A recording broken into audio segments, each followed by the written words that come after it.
All right, so today we have a great presentation from a presenter that I'm sure for many of you doesn't need any introduction, but for some of you, I will give a brief introduction. So we're hearing today from Bobby Milstein, and he is a director of system strategy for the Rippel Foundation and its ReThink Health initiative, as well as a visiting scientist at the MIT Sloan School of Management. So Bobby, go ahead and take it away with your presentation. Thank you. It's a real treat to be here with old friends and some new colleagues that I haven't met. I think the SIG is a really special entity, and I regret that I haven't had as much time to be part of it. But I can trace back a lot of my thinking about this work. It really sprang from conversations a while ago with the SIG in its earlier form, and so it is really kind of a special commitment to connect with colleagues around these affinities. And Rachel, thank you for what you're doing. I do hope someone takes up the baton after you, because it it's a really valuable thing for the field to have. So thank you. I was thought a lot about how to approach today's discussion, and I really do want it to be a discussion. There's a lot of directions that we could cover, and I'm mostly interested in just having, time together to talk about and share stories from behind the scenes of what we do at ReThink Health. And there is a particular aspect of this that is very live, and it's like a genuine question for me and our team about how do we use the tools of SD to animate a rising movement. There was a time when it was sort of okay to just point to the fact that there was a system and people needed to think about it. There was a time to help people understand how that system functioned, and really just be content with building dynamic understanding in people. But increasingly, there has been widespread learning about system consciousness and systems thinking 101. And so we've been really evolving into helping people use that dynamic understanding to grow, to do a certain kind of decisive action, which we think of as a rising movement. So I'll talk a little bit about that just as framing, because it's a topic on our minds, and but we can take this conversation anywhere you want to go. I'm hyper conscious that I'm, here as the speaker, but we are a very big and diverse team. Jack's right here online and has, has taught me basically everything I know about the field of SD. I've learned through apprenticing with Jack over now 30 years or more. So, and I'm not looking at the pictures, but it's possible that others are joining here too. Uh, um, we also were really honored to get the applications award last year, and so I figured it wasn't so important to talk about the major insights or the kind of work that can be spotlighted in the applications, and really go a little bit behind the scenes to the kind of insights that we're learning from people like you and the leaders of this field who have things to teach us all, not just about building great models, but about how those models matter in the world. And so that there's sort of a subtext behind the scenes that I think would be good to talk about today. So that's just my little preamble to say I'm totally comfortable taking this conversation anywhere you want it to go. But the highlighted topic is the one that I'll just start with. I'll do a little bit of sketching over how we're now thinking of designing tools to drive diffusion of very specific norms and practices. And I'll spell out what those mean in a minute. There's other, sort of lines of conversation we can have about how do we build not just one model, but lots of models, and how do we, sort of take the spirit of group model building, but not always begin afresh with a blank page, but configure our representation of, some dynamic hypothesis to feel like it really matters to people locally and that they can innovate from that point forward. How do we not get so enchanted with what's in the model, but be very conscious about what that model is meant to do in the room when people are encountering it or interacting with it? And then we can certainly talk about the teams, that it takes a lot of different skill sets to do this. It's one of the reasons why there's so many members of our team, is that they bring certain expertise that make this work particularly flexible and useful. So just a word for those who don't know it, the ReThink Health kind of dynamic modeling practice has been going on now for more than a decade. We've had a major tool. Millions of dollars have gone into creating the ReThink Health Dynamics tool.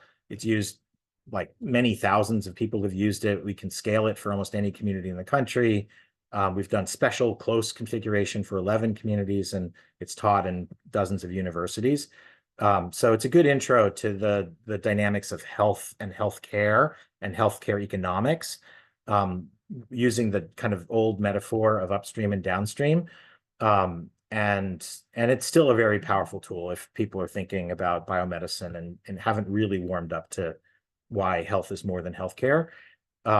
But many people have learned the lessons of that model and are beginning to organize in much more ambitious multi-sector configurations of partnerships, and they're really not so interested even in the word health. They're talking about well-being. They're talking about the kind of wider dimensions of how every walk of life, every sector has some way of sort of shaping the conditions for people to be healthy and reach their full potential. And so we've built a suite of tools now over the last 6 years or so on well-being dynamics. And that's a whole bunch of not just input-output simulators, but tools that help people map the landscape and see, how their own contributions fit into a wider story of what well-being looks like.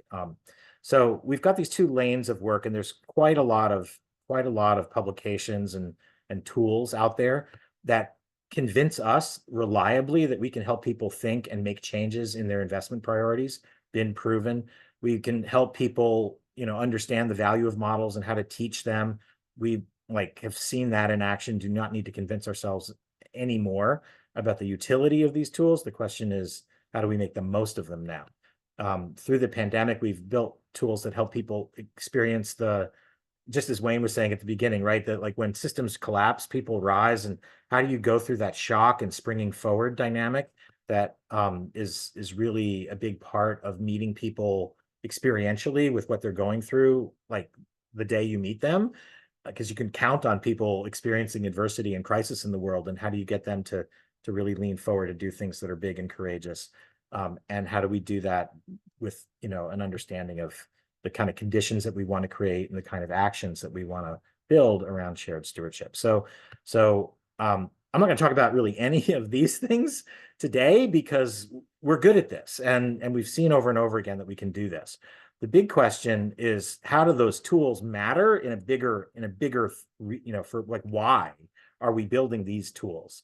Not for their own sake, but for what they do in the kind of wider story of this work. And so let me take a few minutes to try to sketch that wider landscape. Everything that we do at Rippel and ReThink Health can be kind of summarized in the creative tension between these 5 words. We want to thrive together through shared stewardship. And those are kind of intentionally built. We've learned through iteration that when we articulate a unifying and measurable expectation that is simple and humane and sounds ambitious, but it's actually really serious about, how do we get to a place and design a system that is, built for everyone to thrive, with no exceptions. And of course, this is the move that we use to help people see that our health and well-being depends on a system that was never built for everyone to thrive.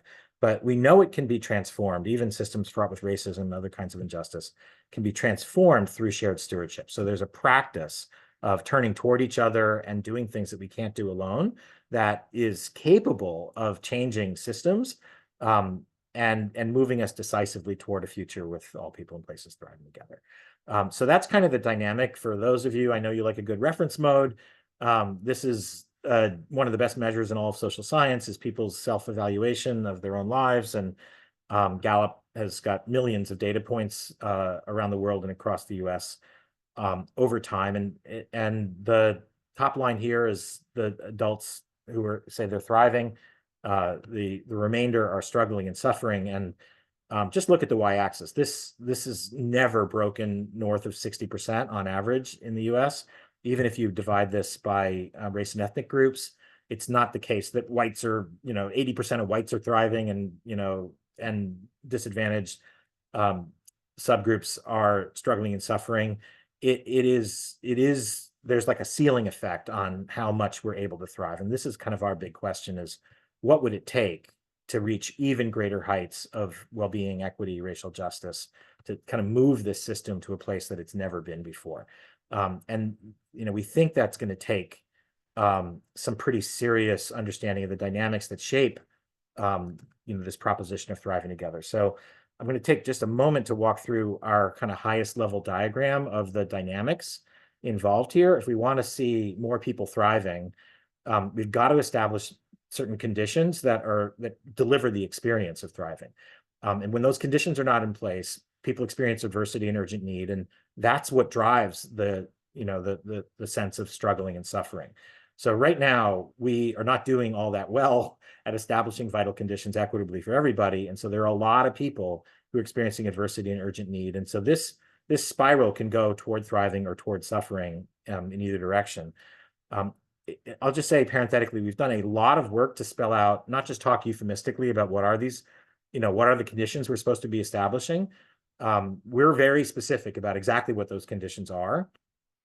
We norm them as a set of vital conditions. They all have adjectives in front of them. We're not just talking about housing, we're talking about humane housing. We're talking about meaningful work and wealth, and a whole suite of basic needs for health and safety: clean air, clean water, nutritious food, freedom from addiction and trauma and violence, thriving natural world, reliable transportation, lifelong learning. At the center is this belonging and civic muscle. The people have to feel like they're connected and that they can contribute. And that asset is both a vital condition. It's toxic if you feel lonely, isolated, excluded, oppressed, and it's incredibly energizing and health-giving the minute you feel like you belong, that you matter, and that you're valued for things that you bring. We've also been pretty specific about contrasting vital conditions with a suite of urgent services. When those vital conditions are not in place, that's when there's driving demand for acute care for illness or injury, addiction treatment, crime response, environmental cleanup, unemployment, food assistance, homeless services. So we're like, this portrait, this pie chart grows out of a dynamic understanding, and not everybody sees the causal loop version of it, but we have done a lot to popularize this understanding of the kind of the portfolio of vital conditions and urgent services. A couple steps more to the dynamics here, because there's a power analysis involved. So it really comes down to our legacies for living together. We're unique people in a common world, and some of those legacies do express, real strides toward dignity and inclusion. We've got a history in America of occasionally making some great strides toward this idea of a shared commonwealth and everybody mattering. But we've also got these other legacies of trauma and exclusion and real backlash after attempts at building, moving toward fairness. And so we've got these dual legacies, and that is really perpetuating this constant drive of more and more adversity, turning a blind eye to people's predicament. And so some people are thriving, others are struggling and suffering, so much so that this is built into our economy. There are lots of people who are struggling and suffering, and we build, a hospital industrial complex, prison industrial complex, a poverty industrial complex. Like, there's a lot of resources going into expecting that there are going to be people struggling and suffering, and how do we sort of deliver urgent services to them. We hold hope that it is possible to build a well-being economy that values sort of the experience of thriving, and is making serious investments in vital conditions to make it happen. So these dynamics are kind of the major high-level things, and we think that it is possible for people to start acting like interdependent stewards, right? To grow the capacity of shared stewardship.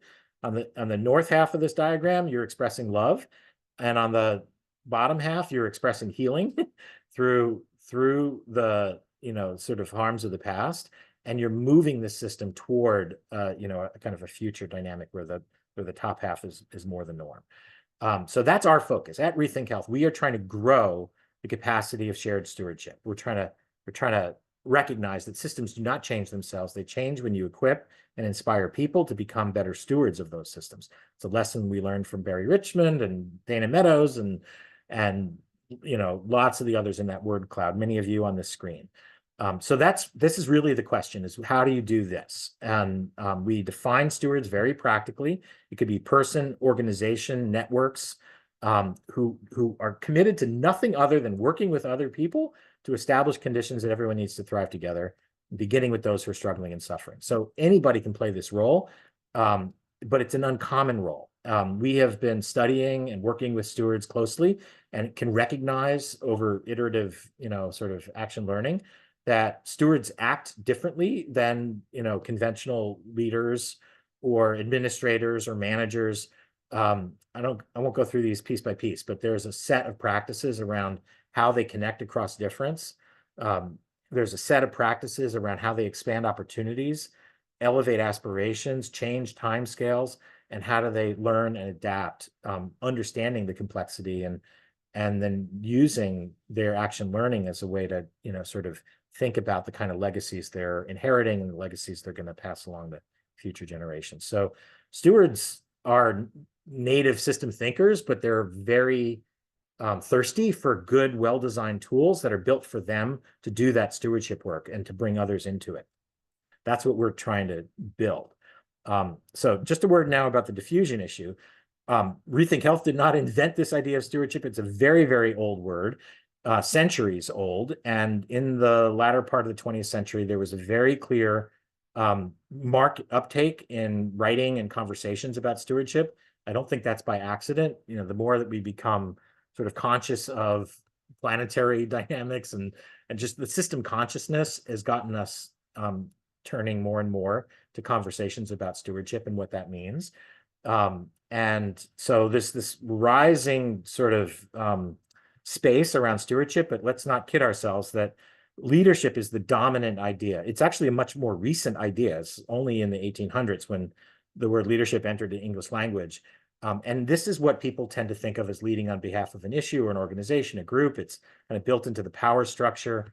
And so whatever rise there is in stewardship, it's on the margins compared to the main conversation about leadership.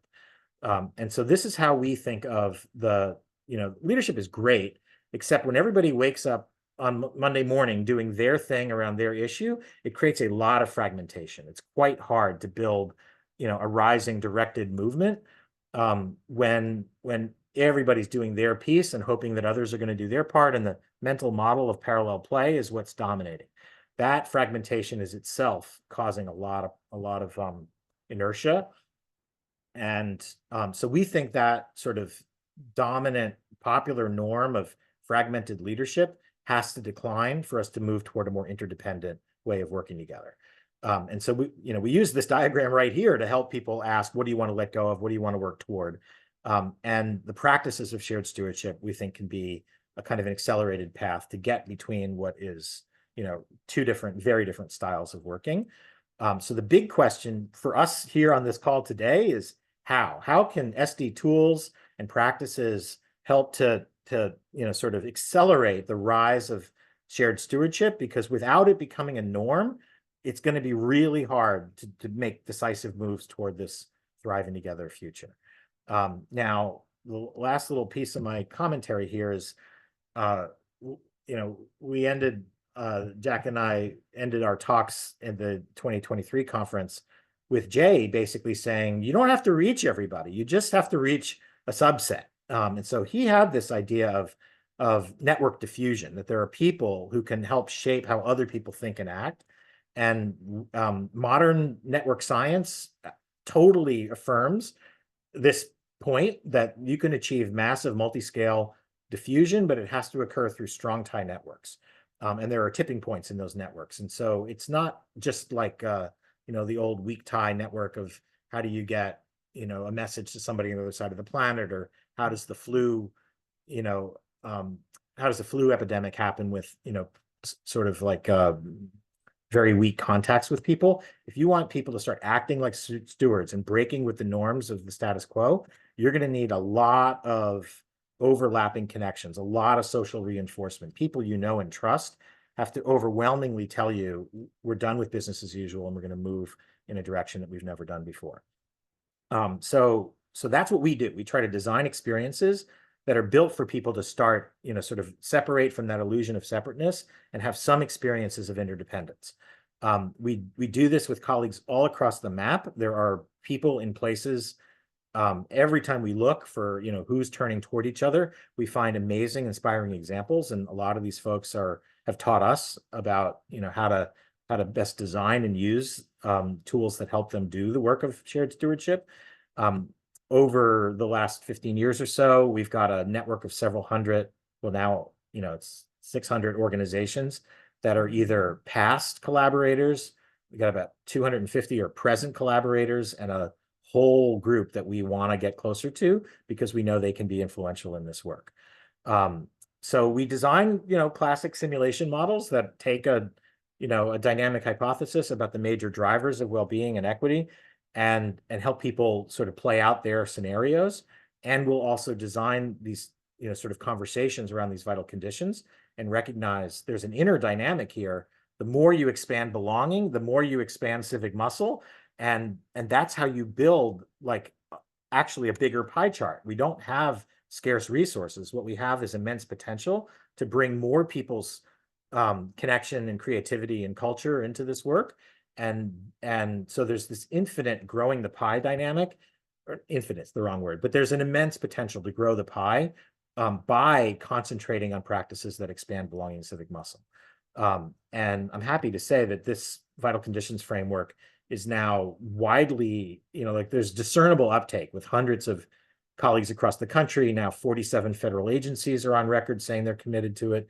National Academy's consensus report affirming that this is the way to go. That, we wrote an article recently that ended with the idea that never before have we had so many federal agencies and so many leaders across the country all organizing around the same specific set of vital conditions. That's kind of a watershed moment. So our goal here is to help people see in a very real way that they can see a future and they can believe that they can navigate toward it. We think that these tools of SD can help make that happen. But the question that I have for all of you, and I'll just stop right here, is how do we design, like, what does it look like to actually build models that are more connected to a movement rather than the model itself and the dynamic understanding that it delivers? It's got to inspire people to start behaving differently, and that is the centerpiece of our kind of focus here. So I'll stop there. We can take this conversation anywhere you want, but hopefully that's good enough context. And Jack, you can either start and amend anything I've said, or wait and listen to what others have. But you've been with us at every turn around this. Thanks, Bobby. That was great. I just wonder if you could say a few words about the Thriving Together Theater, which has been an amazing sort of revelation to me. I didn't expect that people would respond to it the way they have, and you have the greater experience with it. So I just wanted to get your sense of it. Sure. So let me just, for visual aid, I'll just open a website so people can see it. But the short story is the genesis of this tool came in 2020 as we were writing what is now called the Thriving Together Springboard. I've already sort of alluded to the basic hypothesis there, is that, in the midst of a crisis, it is possible to spring forward towards something even better. You don't just have to get back to business as usual. And that was the public conversation, is, build back better. And we've done lots of polling, public polling on what people wanted. Did they see crisis as an opportunity? Overwhelmingly, people do see crisis as an opportunity. They want to not just deliver sort of programs and projects to people who need it, who need like a little more help. They really want to restructure systems. There's a heavy appetite for that. And so we built a model, Jack built a model to basically say, okay, you want to do those things, you want to spring forward, but how and under what conditions could you do that? And so we built this kind of, pretty compact, elegant model that sort of portrayed a population whose well-being was swiftly knocked out of its equilibrium, right? So that there are far fewer people thriving, more people struggling and suffering, and a stewardship team has to figure out how they're going to make choices so that they don't just get back to normal, or they don't just get, stuck into an adversity spiral, but they end up finding a path toward renewal and this idea of thriving together. So that model was constructed, and we spent probably the better part of 6 months doing it like a classical competitive fish bank sort of game, where teams, Chris Soderquist helped build the interface for this, where teams would sort of compete on a renewal score. How do you make decisions every 2 years to try to, get out of this shock and find your way toward a greater future? And people reacted exactly the way I did not want them to react. They started asking, it was toxic competitiveness. It wasn't creative competitiveness. And they were saying, well, if we're going to compete on this score, you better tell me what's in the score, and all this kind of defensive routine on why should we trust your model and what's in it. I mean, it was the wrong conversation. So we took a step back and said, this is probably more, it's not, we had plenty of reason to believe the springboard dynamic is real. So we knew that the interface to the model was the problem. It was prompting people to care too much about the machinery that they were going to be judged on. And they didn't want to do it competitively. So we designed it with Chris's, kind of clever suggestion as an interactive theater. And this is like, no kidding. It's built with a, wait, do I not have it on here? Shit. Sorry. Playbill. Yeah. So we wrote a playbill, that's going to come up here, I hope. Yeah, so there's a whole playbill. It's done in a strict 2-hour performance. It's a very immersive experience where people have to, put themselves emotionally into a situation with a community that they love, that they know, that is going through this trauma, and then they play out in teams a dynamic where they make choices every 2 years about an allocation. You can play this online. I'll put this in the chat. I mean, where they make choices every 2 years about how they're gonna move through these dynamics. So they have to decide what fraction of investments they're putting into vital conditions and urgent services and fairness and civic muscle. There's no bad choice here. It's just that there are ways of misallocating these resources and ending up in a future you don't want to see. So this theater in the theater form is incredibly popular, like crazy popular. We've used it with academic groups and community groups and professional organizations, and virtually and in person. We're actually doing a webinar today about spotlighting this tool and how it can be used, to good effect with colleagues across the country. So yeah, there's a lot more I could, there are many assets that you can look to about the theater, but that's the story of how it was built.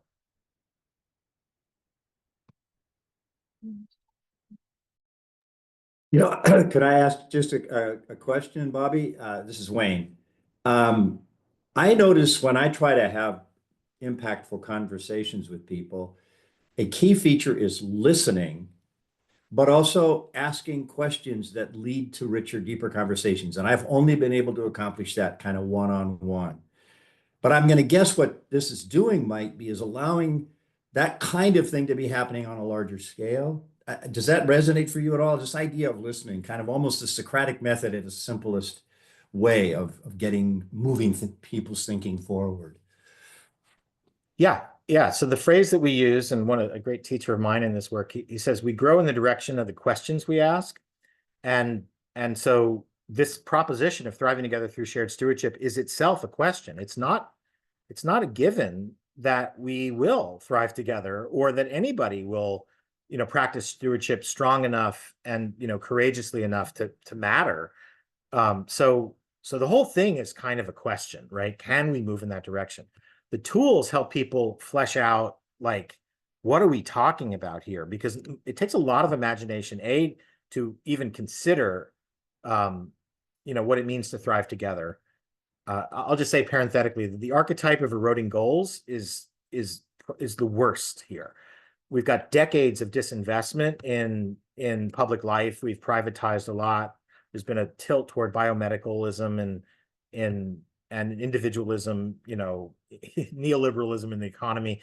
So there's not much that is bringing people in the door with really high aspirations. We've got to, as a field, help people to rekindle the permission to even dream big, because people have already eroded their goals so far. And that's what causes a lot of that fragmentation, is they don't think they can do big things together. So they think, just what can I do with my organization, with our resources now? And so there are no system goals really anymore. They're just a lot of organizational stuff that sounds big, and everybody's overpromising to get money. So there's like a lot of dysfunctional dynamics that all are traceable to the eroded goal. So that's A1, is to your question, can we in this room create space to dream big again? And then if you're going to dream big, you're going to have to go big. You're going to have to, like, no kidding, we're going to need partnerships. We're going to need pooling resources. We're going to have to bring people off the sidelines. If we're not just kidding ourselves about this work, you have to tell the story of a rising movement that's going to be intergenerational. That's something that you learned from your ancestors. So that's another question. What are the legacies that you've learned from the past? A lot of the stewardship stuff is alive and well in indigenous groups and folks that have been, struggling in the margins, sort of marginalized communities have had to turn to each other for resilience and just survival. So there are a lot of lessons about what it means to be a good steward intergenerationally that are in our midst, but we have to rekindle those and bring them into the mainstream. So lots of legacy dialogues. And then this question of, what does it mean to be a good ancestor? Like, what are we doing on our watch that's going to actually be something we want to pass along, that we would be proud for future generations? Those are the questions that stewards ask themselves. And we're just providing the structure to say, we don't want to waste time talking about, preventing some disease, or, like in a small conversation about diseases and body parts and population groups. We want to talk about the rising movement to thrive together. And we want to talk about shared stewardship and vital conditions. These are the keywords that we know dynamically matter. And now we have to actually make them matter to people in their practices. I'd like to circle back to something that you said about how we have moved more toward privatization and individual and reductionism. And so there are people who really believe in those ideas, right? And think that that is the way to the solutions. How does this play with them? Yeah, it's an excellent question. And let me get a graphic up. I don't show this to too many people, but you are exactly the right people to show this to. So behind the scenes of the theater and our latest sort of well-being models is a kind of a 3-level structure. Let me just preface before I show anything. It's really helpful to tether every conversation to human experience, right? We want to be human about this. And so, yeah, folks are drawn to individualism for reasons because they value their own lives, and they don't, and there's a narrative that says, I want nobody interfering with my freedom. That's a particular kind of interpretation of freedom, and it's not wrong. It's just inadequate. It's like only part of the story. And so we affirm that right away. Everybody wants to thrive, and we want to live in a world that has like no limits on our potential. That's a good and healthy emotion. But then when you pair that with the thrive together part, now suddenly you acknowledge that you're in a kind of a common sandbox with other people. And most people will stick with that conversation. It's like they don't want to really thrive knowing that other people are struggling and suffering. So you bring the humane values of thriving together, and now you're starting to talk about, well, how are things set up? Have we stacked the deck in favor of some people thriving and others not? People will start to really entertain that question. And you're no longer talking about individualism anymore. You're talking about how we've set up the world around people, and what are the values that have governed and sort of shaped those decisions. And then lastly, this gets back to something very personal, which is how are you and the organizations that you're part of and the networks that you're part of, how are you participating in shaping the conditions and the things that you value? So when it's organized around human values at every level, individualism is not so far off of the idea that we can shape a commonwealth, because people have, like, I hate the idea of the juxtaposition of individual versus common purpose, or individualism versus communitarianism or something.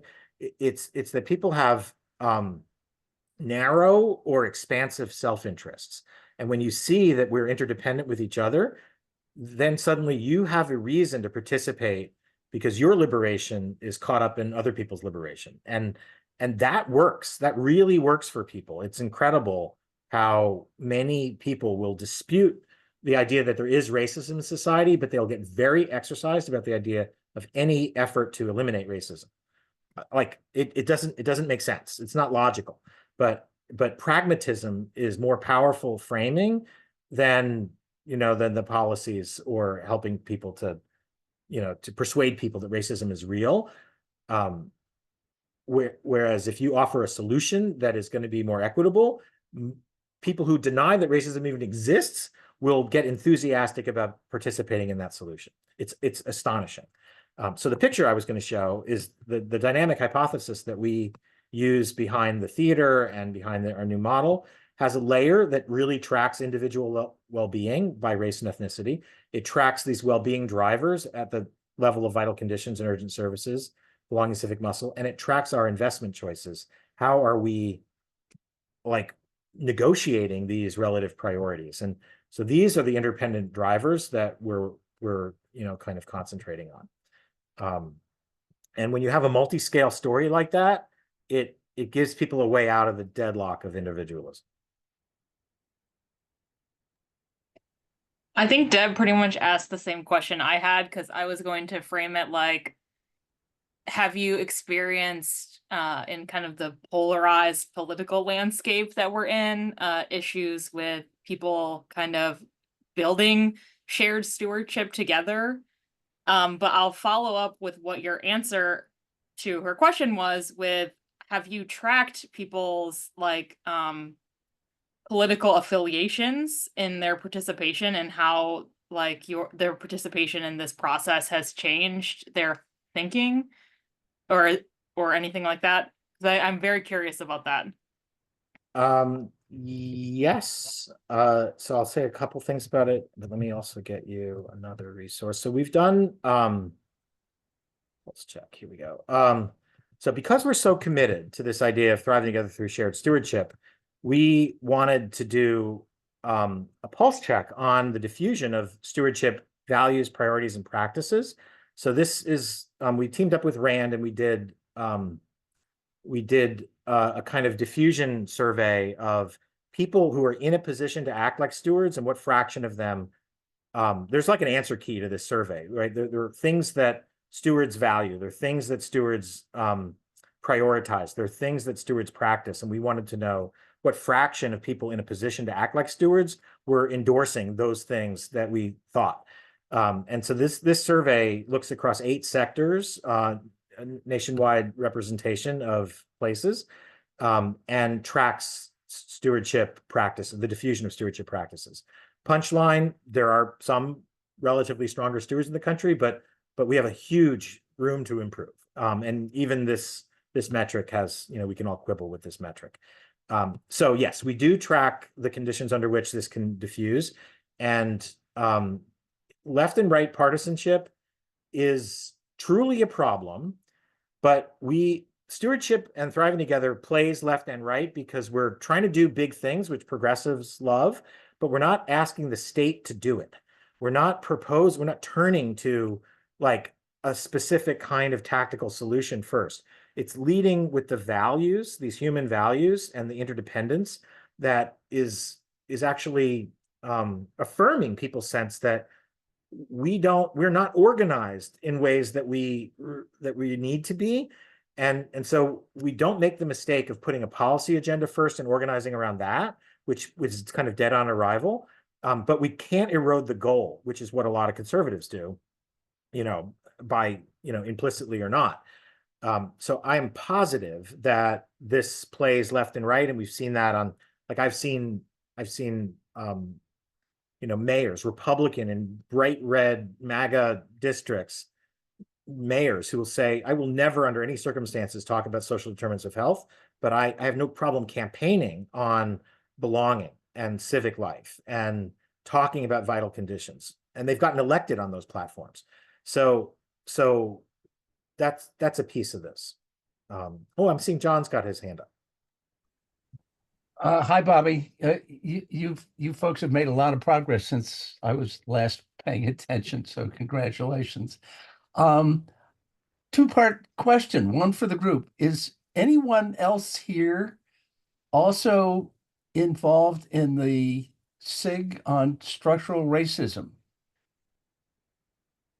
In that case, Bobby, is it okay if I forward your name and perhaps a copy of this presentation to that group?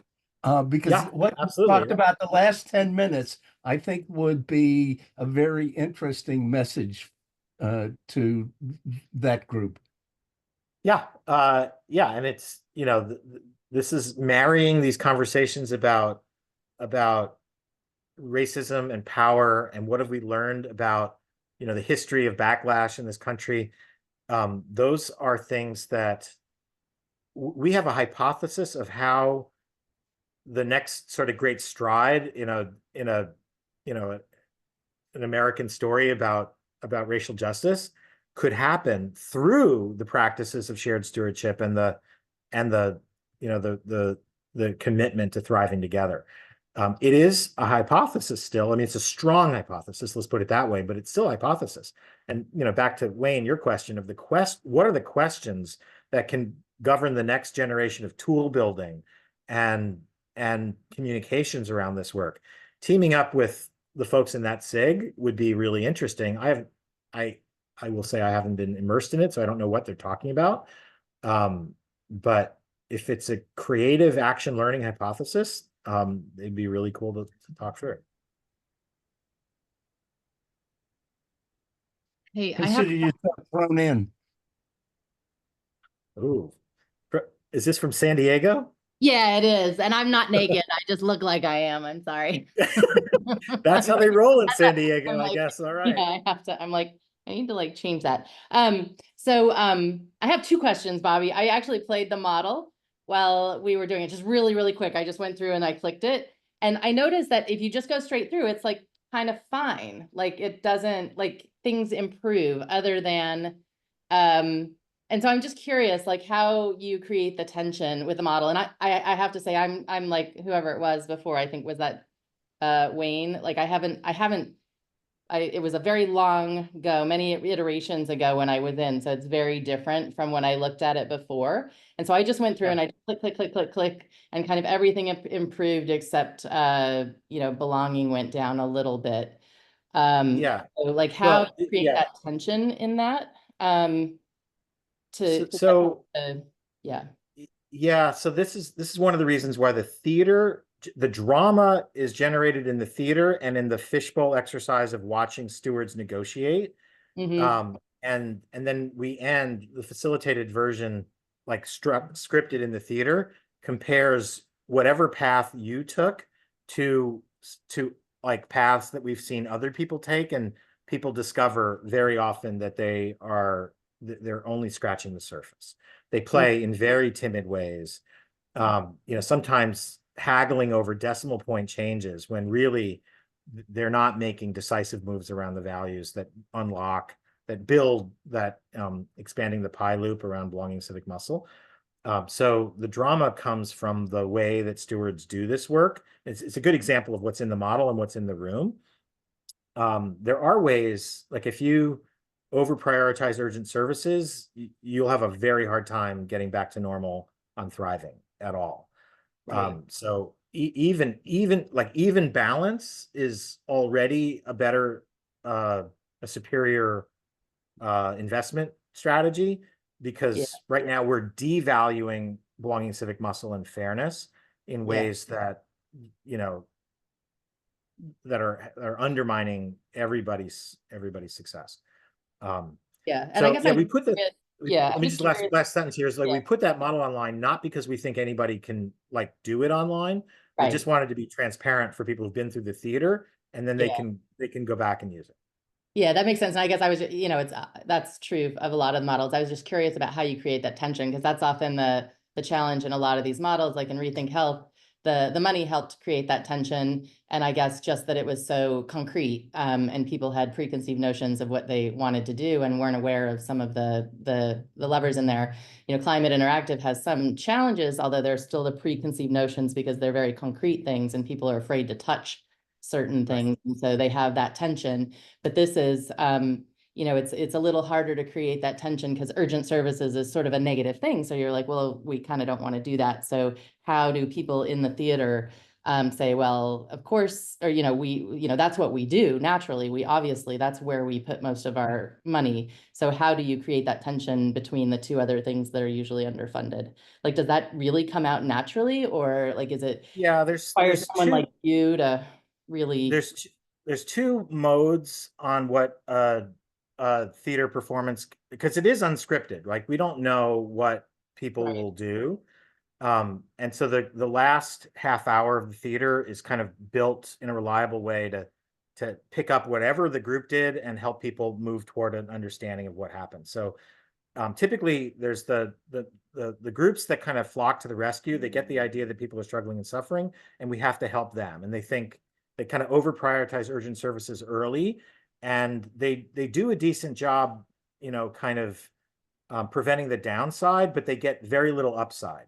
And so that's one thing, is like the you know, you can celebrate the humane impulse to care for people in crisis, but you didn't really spring forward very far. So that's like one group. And then the others that get the idea that, oh, you know, we can be stronger together, and they understand it's an allocation problem early. And they say, well, if we can grow the pie, because we give them a map, they can see the map, it's in the playbook, the playbill. And so if they're smart enough to see that there's a reinforcing loop around the assets, and they invest in that, and they do it early, they end up always getting a better result because the allocation problem is not as bad. And so we can applaud their wisdom of saying you're investing in people, which is the main ethic that you want here, is we have to invest in each other rather than in the problems that we most want to prevent. Okay. And so it's not like you have a lot of measures around the adequacy of urgent services. It's just sort of a percentage of adequacy, and you kind of theatrically explain what's going on there.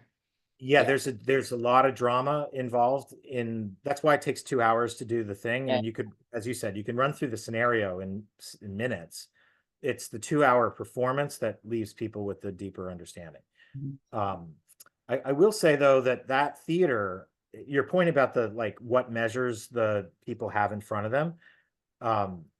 We have now a more once you've learned the lessons of the theater, now it's like, okay, how do I build belonging and civic muscle here, right? What am I going to do? Right. And what am I going to invest in? And so we've got this new generation, we call it the Thriving Together investment model, which has got like a spreadsheet input that people have to come up with a game plan of exactly what are we going to do. Our first tests of that model, the inputs were 68 policies recommended by the federal government. So we simulated the package of 68 policies, you know, and their allocations across the thing to show that we were asking the question, could this package of 68 policies result in a meaningfully different allocation that would lead to very different trajectories of thriving, struggling, and suffering by race and ethnicity. So Okay. that manuscript is under review now, and it should be out soon. And then we're using that same tool in states to represent their state health improvement plans or their community, like an organization that cares about a community. Well, how exactly are you building belonging civic muscle? What's your commitment to fairness? What's your balance between urgent services and vital conditions? Those are the questions that stewards now have to ask.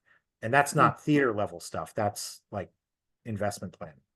Okay, good. I'm glad to hear that, because that was that was sort of my second question, was that this is like a higher level of abstraction even than the ReThink Health Dynamics model, and people didn't know what to do next after the ReThink Health Dynamics model. So I'm glad you got that. Yeah. I'm looking forward to seeing Yeah, that. we'll go to Doug here in a second, but Yeah. that is the point of the theater. This is back to Jack's question, is Yeah. there's something magical about the theater that takes Yeah. the pressure off of the tactical part, and it makes it more about the stewardship negotiation. And Yeah. once you get that idea, now suddenly you're more ready to be a good consumer of a more detailed model. Perfect. Great. Doug. Hello, Bobby. It's good to hear from you. And I mean, I think my problem is I've got too many questions, and there's only five minutes left. And obviously in the UK context, things feel a little bit different, but there are so many parallels in terms of what you're describing is essentially well planned, well thought out ways of facilitating significant groups of people to communicate better and to think differently. And it's good to know that modelling has a part in that. And I think in the UK we have quite a lot of examples of that kind of approach, whether it's wrapped up as service design or whatever. Usually system dynamics doesn't really feature very much. So and where we get the opportunity to use system dynamics, it tends to be in very specific areas, often focusing on the service pathway, often focusing on things like waiting times and how do we get waiting times down, and very practical things where a model can be useful. So, but I do think that the small number of us who are involved in system dynamics do have to broaden our horizons a little bit. It's interesting you used the 3 horizons model. I can walk 15 minutes from my house and look across the water and actually see the place where the 3 horizons come from. So a shout out for Scotland there. So you've triggered a whole lot of thoughts, and I will get back to you. I think is probably the easiest way for me to summarize what I'm thinking. But there was just one final. I mean, again, in the UK, very much a focus on capacity, service pathways, very how people flow through systems, all these kind of things, and quite often, I suppose what we all learned from Jack and Gary is that in our health modeling we really need to be interested in the population and conditions rather than the designer. So we start by looking at somebody wants a model of a pathway, and then we ask them, well, have you thought about who needs this service, and where they came from, what impact that's going to have on them, and what the population demand is. So that's a very brief ramble, but well, I mean, just one quick reaction is, and this is where like a family of models at different altitude for different users and uses is helpful. So like a more of a service pathway model may or may not be placing the emphasis on those, like, are those services vital conditions, or are those sort of the operational elements of establishing vital conditions? That's a hard judgment. And so we found people that get really enchanted with optimizing service delivery, and then when you ask them, is this a service that some people would rather avoid, and there's crickets. It's like they haven't given any thought to the drivers of demand for that service and the extent to which they could avoid it entirely. So it sounds like a simple lesson, but it's remarkable how many people just are concerned with efficiency, but not effectiveness or equity. So just the distinctions. This was Jack's wisdom, a long time ago, was to draw the distinction, not upstream and downstream, but on urgency. Some things are acute and like you need it now because it's life-saving or life-altering, and other things are routine and everybody needs them. And that distinction has made like a lot of difference in people's minds. Yeah, but not meeting the routine can then lead to pressure on the things that then become urgent, which is the Exactly. another aspect. Yeah, yeah, Exactly. yep. It could go on forever. Jack, any final thoughts on this one? You have the last word here. Oh, I don't necessarily want to have the last word, but what occurred to me was sort of the idea of weaving together the big picture and the question of efficiency of urgent services, because and this was very valuable. We got pushback from people experiencing the model or experiencing the theater about our initial assumption that it's worse before better. It has to be worse before better. This is a capability trap kind of model, and just have to sit with that and live with that. And they said, why is that? We can't sell that. So we're now thinking more carefully about under what conditions can you avoid or minimize worse before better. And that's been a very useful conversation. And it does tie in with the question of how efficient and well planned are your urgent services. So I think there's room for that in our bigger model. Yeah, I realized I showed the wrong CLD before when I was answering Deb's question. This is the last link that we've added, is these efficiency of urgent services. It's kind of what Doug is getting at here too. You can put a lot of energy into this purple loop at the bottom. And the question is, how much are you maybe under investing in these other three dynamics? Because they're all reinforcing a belonging civic muscle. That's the key. Belonging civic muscle is a major multi-solver in this work, and most people don't like, it's invisible to them. So we want to make it visible, valued, and investable.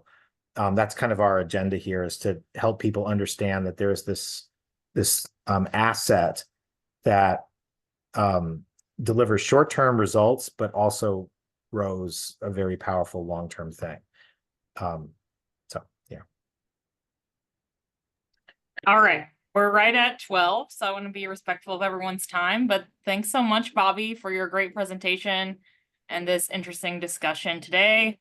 Sorry, there's like construction going on in my building if you hear the weird noise, but as we end, I'm just going to remind everyone that our next meeting will be a month from now, November 7th.